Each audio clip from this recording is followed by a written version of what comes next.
So, Mayor Bevilacqua, did you consult with the Premier on this? Talk to us about the discussions that were taking place behind the scenes before the announcement came down. Yes, the Premier is very accessible as a political leader. He listens to mayors quite a bit about these issues, as he does to his healthcare professionals. I do think, though, that, Marcia, this is really something that we knew was coming. I mean, we've been speaking about a second wave for a while now. Internationally, if you look at the predictors, international predictors, you could probably come to a conclusion that a second wave was going to hit us right about now. So we're ready. I think that, Marcia, the narrative has to be changing, though. I think what we need to talk about is a pre-vaccine world and a post-vaccine world.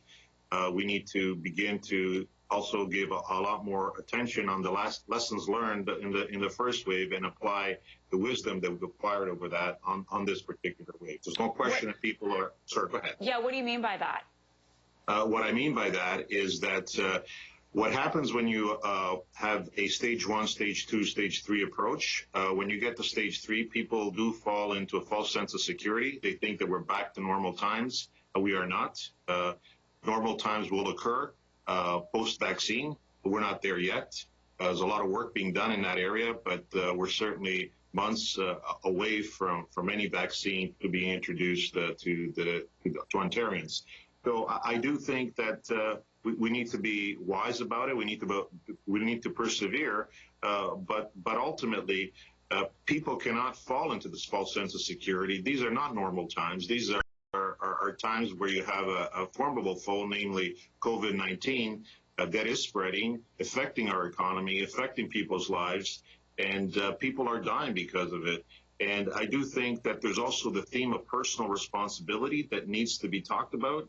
All of us Ontarians need to make sure that we are practicing the procedures and acting on all the education that we have received over the past year about COVID-19. Yeah, clearly there is some fatigue out there. So, Mayor Scarpitti, what do you think about that? And what do you say to those small business owners today? You say it's a Blue Monday, not a great way to start this week. People are very upset that they may not survive. Their businesses may not survive the next 28 days.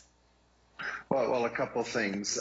First and foremost, I want to thank the Premier because I was talking to him as well, and I want to thank him for agreeing to wait a couple of days before this came into effect. I was speaking with the restaurateurs. They said, look, just give us a heads up. And so they're able to use their inventory. They're able to plan for, obviously, not just next week, but the coming weeks. And a couple of things. Again, the province of Ontario is issuing $300 million as an aid package to restaurants and small businesses, taking advantage of that.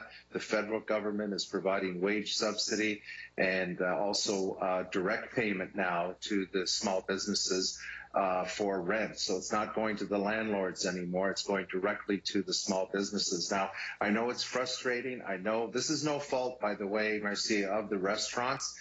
I've always asked for stricter measures for restaurants and gyms when we entered stage 3. Why?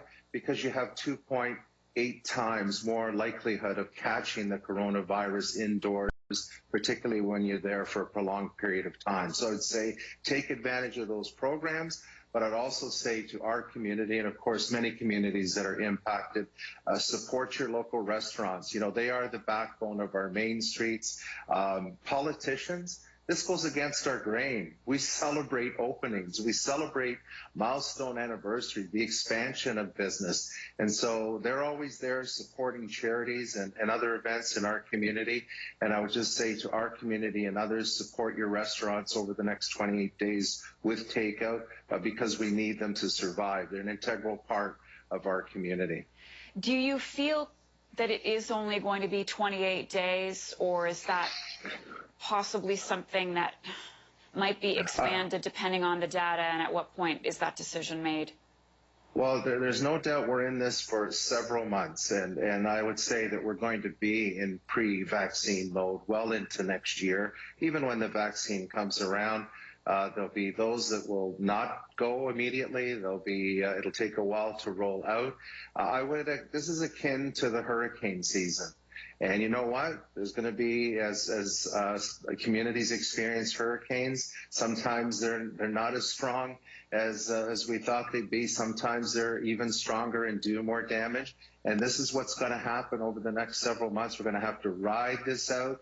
When there's something where the cases start to spike up, there'll have to be action taken and really ride, unfortunately, this period for the next several months. And hopefully, if we all do our part, when we were back in the summer saying, please wear your mask, that's why we took the bold step, one of the first jurisdictions in all of Canada to make masks mandatory, because we know that that is a critical piece, along with the physical distancing and the hand washing. And I would say when you're indoors, stay further apart than 2 meters. Do your part, but be creative. Get outside, meet your friends, meet your family in an environment that's safe. All right, I've got about 30 seconds left. Do you want to get in the final word, Mayor Bevilacqua?